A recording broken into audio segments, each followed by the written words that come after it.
Welcome back to the Joseph Graham Show. Today I'm with Lori Giesey. Now, the cool thing was we were talking before we even brought you on about I'm doing a half marathon next year. It's like going to be my third one. I'm like, yeah, it's pretty cool. I'm going to be 50. I'm going to run through Lord of the Rings things. And Lori's like, yeah, I've only done 15 of those. I've done 3 full marathons, I think 2 or 3 ultra marathons, and I'm going to be 62 next week. I don't remember exactly when you're going to be 62, but I'm like, 63. holy Good crap. summer.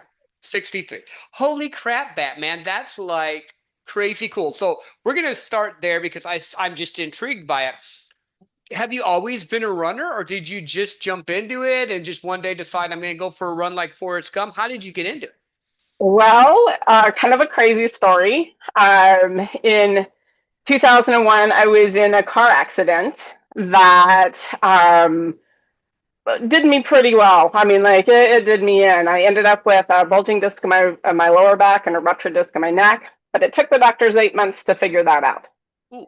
And so they tried to put me through all different kinds of testing and never did an MRI. And finally, I got right in the doctor's face and said, "Listen, something is wrong here, and we need to figure it out." And I won't tell you the words I actually used, but Oh, you can um, use those words on this show. It's fine if you need to. those No words. problem. I do at times, just FYI. He, he just kind of, they had those little doctor chairs. He just kind of scooted back, like I was going to go postal on him or something. And he says, "Well, I suppose we could do an MRI." And what he had been trying to do for 8 months was to put me on antidepressants because I had PTSD from the car accident. I Mhm. mean, I literally went flying through the air 30 feet, landed on one wheel, Uh, then another. I mean, like it was a pretty big deal. I would have PTSD And there too. Yeah. yeah, so 8 months to figure that out, 2 surgeries, 13 months of physical therapy, rehab, and I finally was able to do a functional capacity evaluation Mhm. where they told me, "You will probably never work again. If you do, it'll be part time. You'll never lift more than 10 pounds repetitively. You'll never do this. You'll never do that." And I remember coming home from that meeting with the doctor and looking at my husband. And Mike's 6'3", I'm Mhm. 5'2". Okay. And so he had been sitting down on the bedroom table or something because I was looking him square in the eyes. And I put my hands on my hips and I had tears streaming down my face. And I just said, "That is not acceptable." Mhm. And I set about to figure out how to heal my body and to um, be able to be functional again. I mean, like I was a mom of teenagers. We had a foreign exchange student we'd had the year before. I led youth, young girls from 12 to 18 years old at church, Mhm. and was very active. And did not run until after that. I did actually ended up being part of my recovery. I had a coworker that said, "Hey, you should run." Like, yeah, I don't have any basketball enough, I was in high school. Yeah, But yeah. no, I found that I loved it. And so I was almost 40 years old, 48 years old when I started running. Mhm. And I love it. And I'm not doing a whole lot of running right now. My hip's giving me a little bit of problems right now, but I still love it. I did a half marathon in September Mhm. that actually leaves from our front gate here in South Dakota Oh, nice. and ends up right by Mount Rushmore. It's one of the vacation races. Oh, So, wow. and I speed walked it. Mhm. And I figured out in speed walking that one that normally you're trucking along, you're running, and some people pass you, and others pass you pass others, and you say your congratulations and good jobs and things like that. But I found with this race, I was intentional.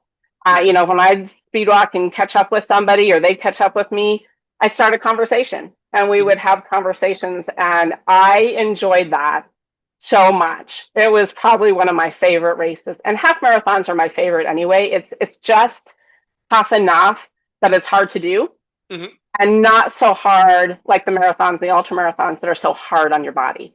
Yeah, yeah. No, I love that. There's like a whole lot of stuff we're going to get into. So I'm going to go Okay. back to the very little bit in the beginning because you hit on a point. My wife's mentioned this, and I think it's true. Why is it that doctors always just try to prescribe antidepressants to women instead of fixing their problems?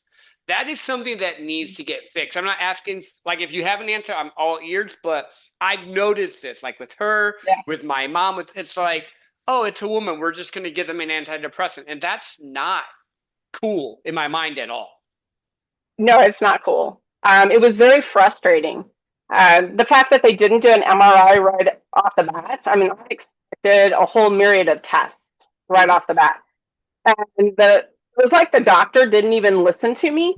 Mm-hmm. Um, if you read, actually wrote a book about it. It's called A Moment in Time Where Accidents Become Opportunities. And I tell my story about how the doctor said, okay, do this, do that, stand up, sit down, touch your toes. But she never once looked at me to see what my reaction was. And she'd say, well, what is that? Is that a 1 or a 10? And for me, I'm very analytical. And so Mm-hmm. I'm like, well, a 10 to me might be a 3 to somebody else, or Right. a 3 to me might be a 10 to somebody else. And so to me, that's just so bogus. I mean, it's not a real good way of measuring. So she got disgusted with me because I asked her, well, to me, it's like a 7. Well, and then she asked me to bend down, touch my toes, and I was like, that was a 10, Mm-hmm. because I had this sharp pain shoot down my leg. And I looked up and she wasn't even looking at me. She was just like writing in her notes, not even paying attention. And she says, okay, you can sit back down. And I sat back down and she goes, okay, here you go. Here's a prescription for antidepressants. Your diagnosis is PTSD. And, here's some medication for painkillers. And I was like, excuse me? Um, I will not be taking these. So you tried to hand them back to her. And Mm-hmm. she goes, no, that's what you need. You have PTSD. And I was out of there so furious, so Mm-hmm. upset. Oh yeah. And so she was not my normal doctor. So she was in the same group. So I decided to go to my doctor. And I'd only seen him once or twice. So I don't know that I should call him my doctor. Mm-hmm. He's the one I was familiar with. Right. And so I went to him and I said, I'm really disgusted.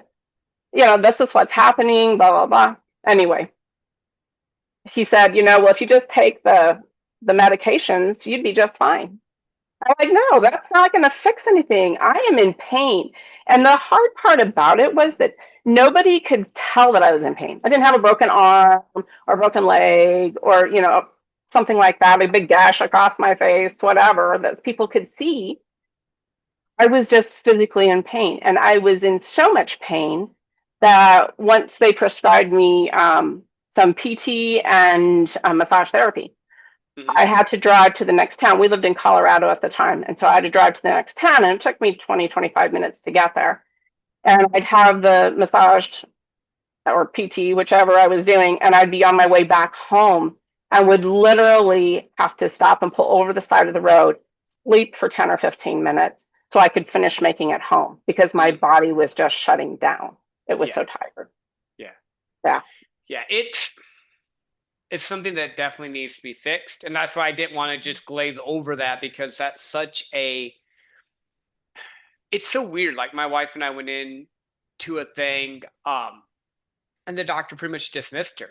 I've gone into stuff with my wife before, and the doctor's trying to ask me questions, and I'm like, and this was a homeopath. This wasn't even a Western. This was I'm like Eastern medicine Hmm.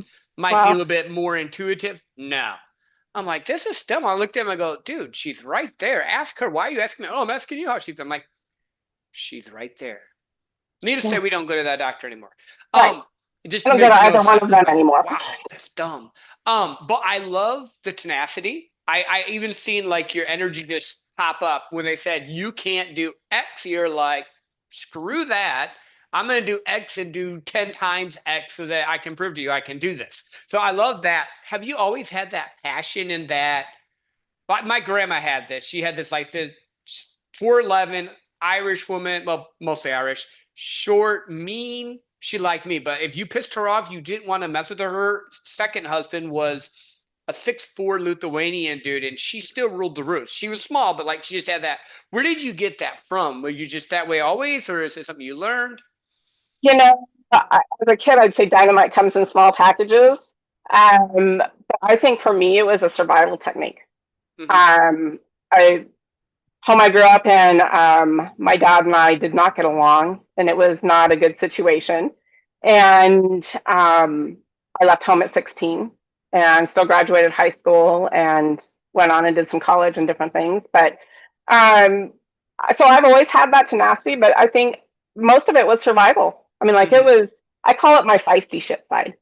Yeah. And Yeah. and pretty easygoing person most of the time.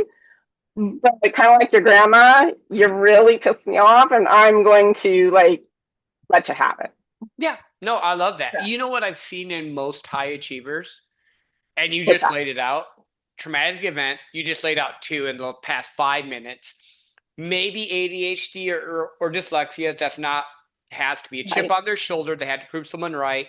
And then there's another one that kind of sometimes pops up where you just don't take no for an answer. Like if someone says you can't do it, there's something inside you that says, bullshit, I can do this and I can do it better than anyone else. That one's me. Yeah, yeah. But like there's a pattern. Anyone that I've talked to as a high achiever falls into at Yeah. least three of those normally. And I think it's just because we're the oddballs in a good way. We're the ones that change the world. We're not the ones that like status quo. Like I'm not a status quo guy. I get bored very easily if you put me in a thing and make me just do a process. Like when I was in college and I had to work at a factory while I was paying to go to college, which is fine. You know, got to earn your stuff.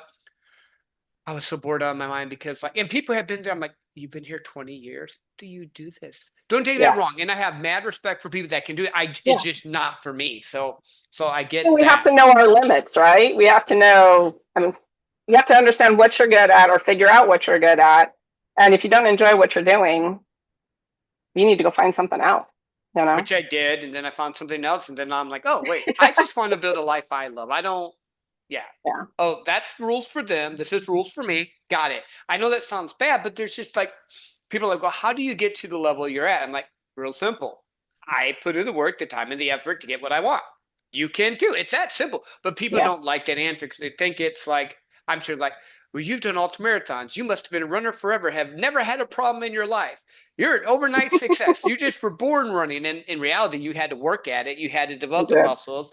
And it might have been harder for you because when we last left your story, you were driving home and after PT and physical therapy, you couldn't even make it home without having to take a nap. Yeah. So how did you heal? Because it wasn't the doctors for sure. Now I'm intrigued, and it may be in the book. By the way, let me throw this out first because I get talking. I met you through Amanda Johnson, the story Yeah. oracle. Amazing lady. She's been on the show. A lot of her people have been on the show, so I want to give her a shout out there. So if people you want to write a She's book, reach out amazing. to Amanda. She's my girl. Yep. She's Lori's girl. But how did you get through this process of healing? Because we left you. You're telling the doctors to screw you, but how did you go from there? Because people are like going, how did you go from X to ultramarathon? Because I've never run an ultramarathon and I've not had a tragic event like what you went through. So, Well, so let's see. I started out just on like a treadmill. It was part of my PT, right? So I couldn't do a minute when I first started. I had gained 57 pounds because it'd been almost 2 years, trying to get through this whole process. And just to walk on the treadmill was where I began. mhm. And then I stepped it up to an elliptical, and elliptical became my go-to for a gym activity, for a long time. And then I started running outside. And the first time I started running outside, and we're talking like this is over a couple of years, 2, 3, 4 years Mhm. process. And you know, I started running outside. In fact, before that, I was meeting with a gal at a rec center, and we'd walk the laps, Mhm. in the little loop inside, right before it takes you 20 or 20 to go a mile. Yep, yep. And one day she says, let's jog it. And I said, okay, let's do it. And then we started doing the stairs up and down. But when I first started running, I couldn't run a cul-de-sac. Mhm. I couldn't, run to the end of the street. And it was definitely a process. And the more I ran, the more I loved it. And it was like an addiction, you Mhm. know. Yep. Um, and because of who I am, Once I was able to do a 5K, then I wanted to do a 10K. Yep. Then I wanted, like I just kept adding to it because I wanted to see what my limits were, and why not? I mean, Yeah. if you're doing it the right way.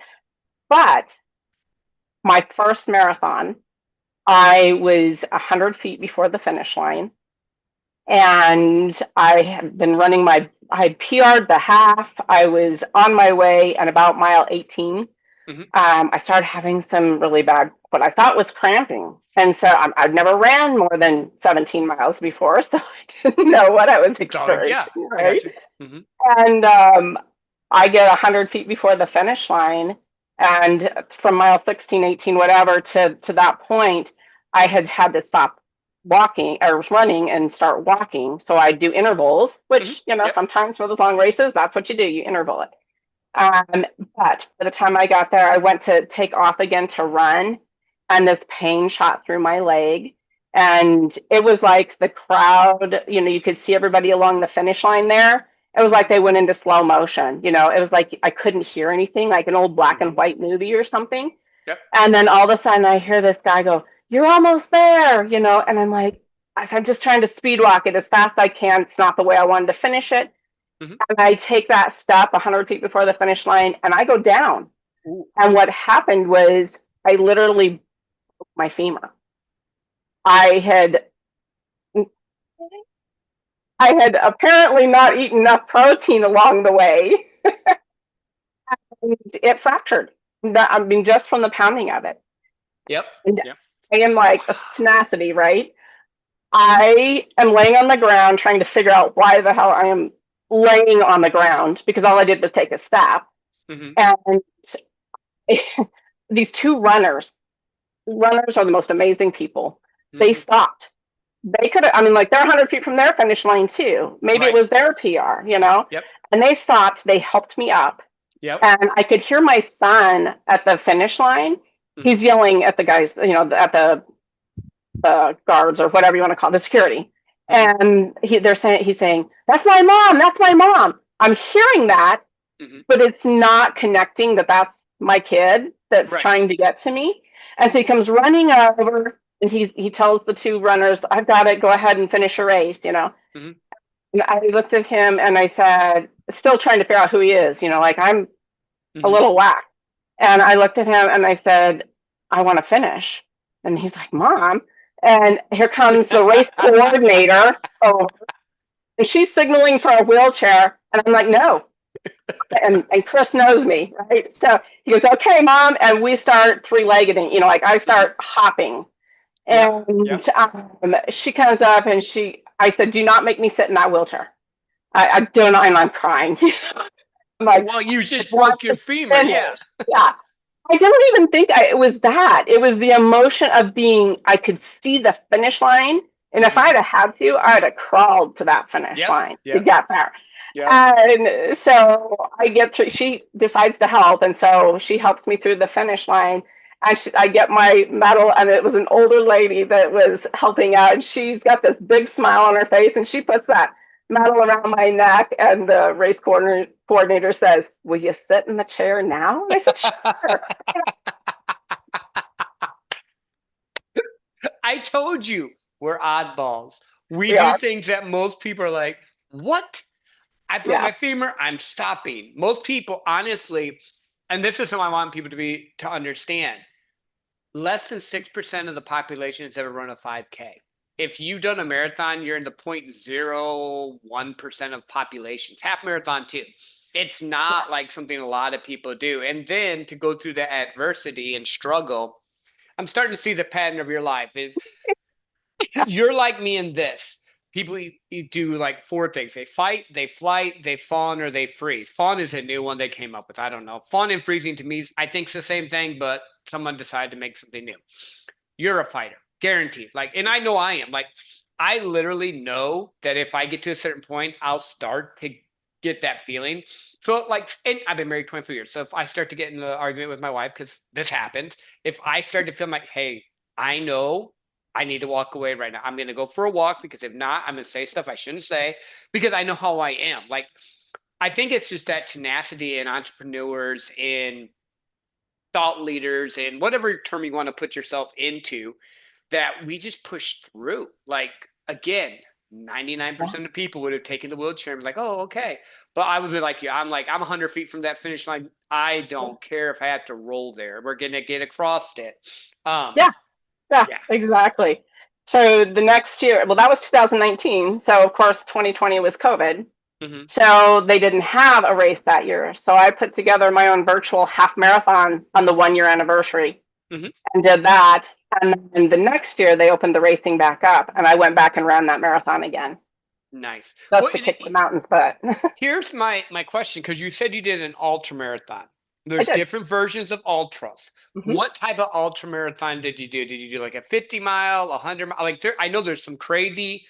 Some of these people do 200 miles. If you did 200 miles, I'm just going to Yeah, sit there. I'm no, like, I'm I'm not not doing that. 200. I would love to do a 50 or a 100. Mine was 32, 33, something like that That's miles. still crazy cool. Like, I It think is. what people don't realize is runners are a weird breed. We are. Yeah. I ran, walked mine.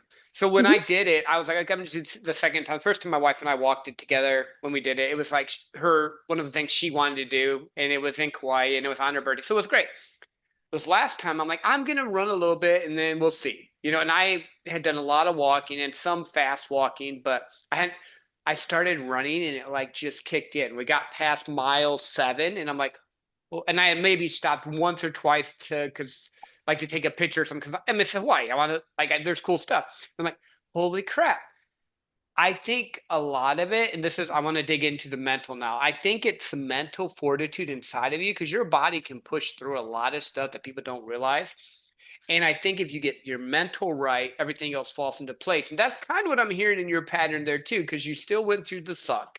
You still went through all the crazy things, but you have the mental tenacity to push through where a lot of people don't. And I know you said that was Yeah. partially from childhood, but it was Hmm. just that's just have you trained that, or is that just something you were gifted with? Because it could be gifts. Like I, Well, I really do believe I was gifted with that. And I feel like that's why that's my purpose to put these kids' books out there because we don't see that resiliency muscle in a lot of adults and kids. And gosh, it took me a long time. I was probably in my 40s, in my mid 40s, before I figured out that who Lori was and what Lori mm-hmm, wanted. In 2013, I started working with Amanda mm-hmm, and, writing that book. And that was just the first. Now I've got the two Cousin Camp Chronicles books that are all about the kids. mm-hmm. And so I've taken my grandkids and tried to help teach them the tenacity. So I always have some kind of adventures and stuff we do when we do cousin camp together. And 1 year, okay, so you were in Colorado Springs just a Mm-hmm. few months ago, a Yep, few weeks ago maybe, yep, and I was telling you about the hike, mm-hmm, and I called it the Ascent just to have a book name, that wasn't competing with a hike, mm-hmm. and it's called the Incline, and it's in Manitou Springs. And I climbed that with my three granddaughters. So they were 5, almost 8, and 8 years old. And that's pretty young for Mm-hmm. that climb. It's less than a mile, just under a mile, but it's a 46% average grade. And it's steps going. They've taken the Yep, old yep, railroad ties and yeah, built the walkway. Um, my oldest and my youngest granddaughters are very athletic people. They did gymnastics. My middle granddaughter was not so much. And so mm-hmm. I had told her, make sure you're doing some walking, make sure, well, when they're 8 years old, and if they don't have the parental Yeah. They don't think about it. Yeah. behind them, they don't get it. And so she actually tried to throw Papa under the bus and said, well, Papa said I didn't have to. Looking at Mike, I'm trying not to say anything to these kids, but I'm ready to kill him, you know? And Mike goes, oh, no, wait a minute. That is not what Papa said. Papa said you needed to go and try. And if you Yeah. couldn't make it, then Mima would bring you back down. Right. And, that first book, that's one of the adventure stories in there is about her. So I've taken my three granddaughters, created this fun series, And it's to help teach resiliency because back to your question, I really feel like we just don't have that resiliency muscle, that's hard to say, Hmm. really strengthened in so many of us. And even those of us that use it and have that tenacity or gumption or whatever you want to call it, um, it can always go further and farther and Hmm. be Well, stronger.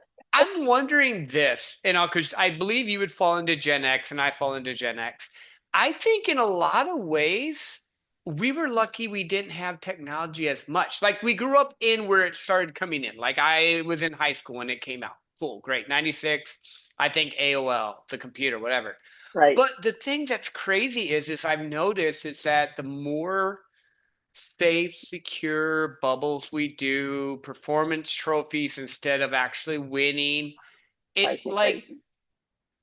how do I put this? Dumps us down and makes us weak. There was no nice way to put it, so I wasn't going to put it nice. But I think there's something too, and I almost see this shift happening because, like, we homeschool our youngest, and homeschool kids are outside, they're playing, they're doing different stuff, they're having less um, traditional school times, but normally, if this done right, they're able to move forward. But I've noticed that her friend group there doesn't play on their phones or do stuff. My daughter only has a phone for at home. She doesn't have a phone. She's 11. I'm that guy. There's a phone at the house if you Okay. need it, but you're Yeah. not playing on a phone. That's not happening yet.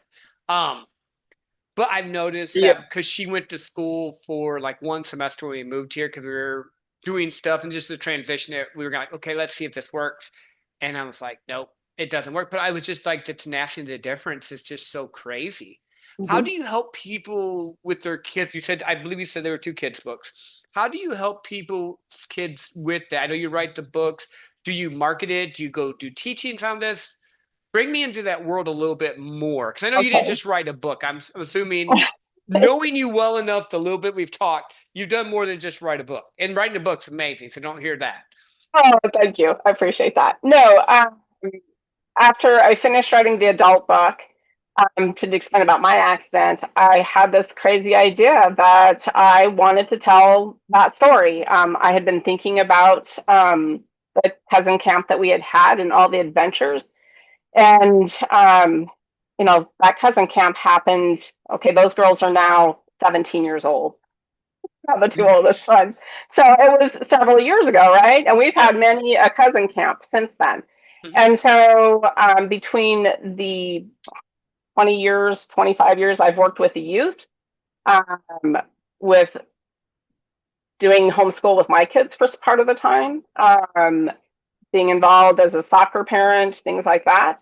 Um, and just wanting my grandkids to have that resiliency. So I've always had adventures with them. I had this idea. In fact, Amanda, I will never forget this. The first phone call we were on with my adult book, she said, "So is this just a book or is this something else?" And I'm telling you, I don't know where this voice came from, but I heard myself say, "Oh, it's more. It's something else." Mhm. And I'm like, "Where the hell did that come from?" She pulled I it out know, of you. right? So, and what it turns out or was these children's books. I have such a passion for kids and to help them.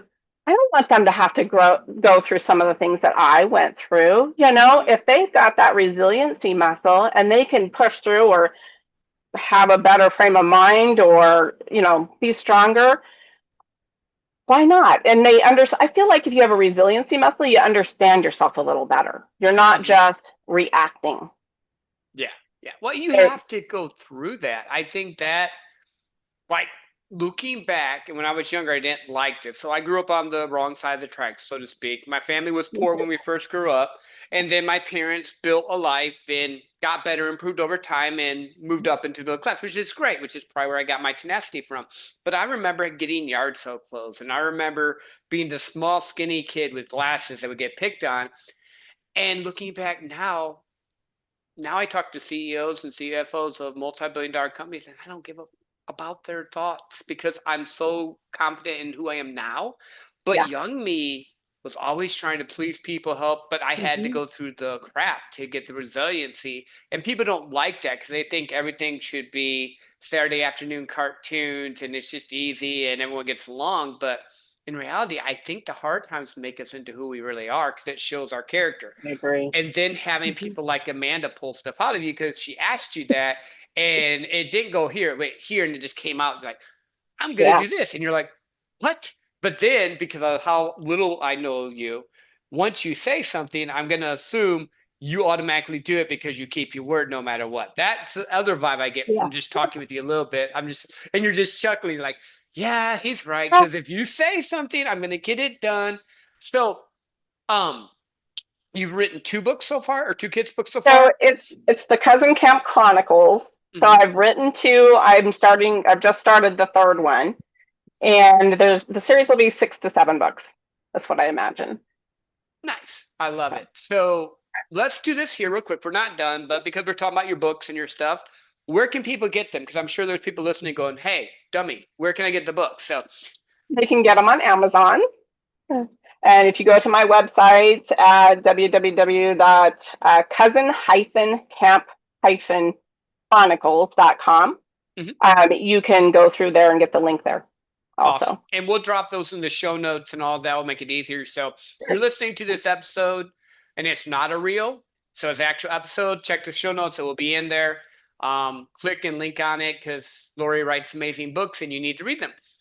So I love this thing though. There's like still this I see in patterns. It's kind of how my mind works. I don't know if Amanda It's all told you this, good. but that's just how my mind goes. You've always had a thing to help children. You mentioned I used to teach youth at my church. I did stuff with my kids. Have you always had that caring, nurturing side of you as well? I've always cared about people in general. I don't like to see people hurt. I don't like to see people struggle. But as I've built my resiliency muscle, I've realized that if they're not willing to go through the struggle, similar to what you said, if they're not willing to do the struggle, you can't help them grow, you know? And so I figured out, I wish at an earlier age, but I finally figured out that I'll help the people that want to be helped, and so who's more open to change or being helped than a kid? And if Mhm. you can hit the kids when they're 7, 8, 9 or younger, you can have an impact on their lives and you can change things. And when I give kids experiences that they can, it's hard, but I believe in them.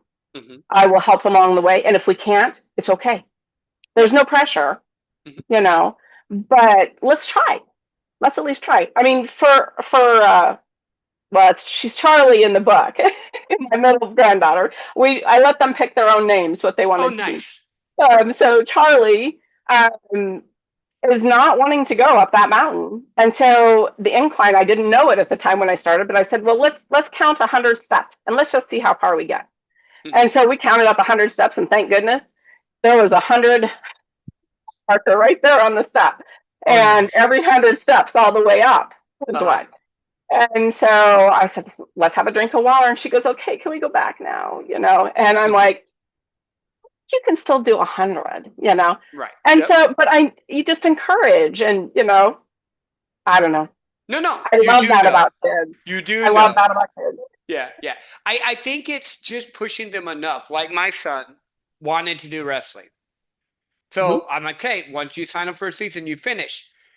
I didn't know the first meet we took him to was like a big super meet in Texas. We lived in Texas at the time. And his first match was against the state champion. No clue. He did not get pinned, but his arm had gotten hurt earlier in the week in practice. And like I could see he was under pressure. Like, and me and him talk about this. So I can talk about this thing. I'm not embarrassing. This is when he was 11, 10, 11, somewhere in that range. And like he's got tears going down his face. He's pushing through, and he lost that match by 1 point, which again I didn't even know that was the state champion at the time. He was good at it, but he didn't like it. The next match, I'm like, dude, you have to go in. He's like, I don't want to. I'm not going to. I said, you made this commitment. You have to go in and just finish. And if the kid beats you, it's okay because it was a two elimination thing. So you can lose Right. twice before you're out. That's just how I'm not a big wrestling fan. It was just he was younger. He wanted to try. I'm like, okay, so he goes in, and the kid that he faced again wasn't that good, but mentally he was gone. But he Mhm. still finished. He didn't get pinned. He never got pinned in wrestling, which is interesting. But like you could just tell it wasn't there. But I made him push through, Mhm. and it was a good learning experience. He finished the season out. I didn't make him go to meets after that. I just made him at least stay with the team, do the stuff that he wanted to do. Um, but sometimes I think kids need that. They need to go through the adversity of life, even if it's not fun, rainbows, you're not the star Mhm. person. Because then the next sport he decided to do was baseball, and he wanted to be the catcher, and he ended up becoming the starting catcher for his team Nice. for the first year. And again, I think the tenacity he learned in the wrestling helped him get to that because Mhm. you get hit with balls. If people don't follow baseball, the worst spot and the funnest spot is the catcher because you control the game. Everyone thinks it's the pitcher, it's really the catcher. But you get hurt the most because you have a 100-mile-an-hour ball. Well, at that age, probably 60 to 70 miles, but still, Right. it's getting thrown at you. In fact, during practice, he had to be on crutches after a while because his catcher thing fell down. He got hit squarely in the knee with a baseball. Kind of hurt. He's good now. The dude's 6'4". I walked through the store. Girls are looking at him. He doesn't have a clue. He's just oblivious in his church group. Like he's Awesome. he's a great kid. He's an electrician. Like he's just following his path. But I love that tenacity. But I think if I said, okay, you don't have to go back in, Mhm. that could have changed him for life. I Yeah. think what you did for your granddaughter, what people should do for their kids is empower them through the adversity because that will set them for life. So when it gets hard, they don't back away. As we land this plane and all, what else did you? I know and again, I hopefully Amanda told you we bounce around on this show. It's not All like good. your typical podcast. You're not going to get five of the same questions. Everyone thinks, oh, he's going to ask these questions, these people. Is there anything else that we haven't talked about or touched base on that you wanted to leave our listeners with? I guess I would ask that, especially the homeschoolers, take a look at the books. I have bolded the words that could be vocabulary words. There's a glossary in the back. There are adventure boxes that go along with each book, and I'm in the process of putting together an idea on cousin camp adventures. So we'll Nice. just leave Well, that at that. We're there's not the sure how that's going to go yet. cliffhangers. You have to stay in touch with Lori to find out about this, or we'll have to have you come back on, say 6 months from now, and we can talk about the camp adventures and the stuff that you're doing there. Now, if you're gonna hunt a grizzly bear, I'm in. I'm teasing. I would like Hey, that would be fun.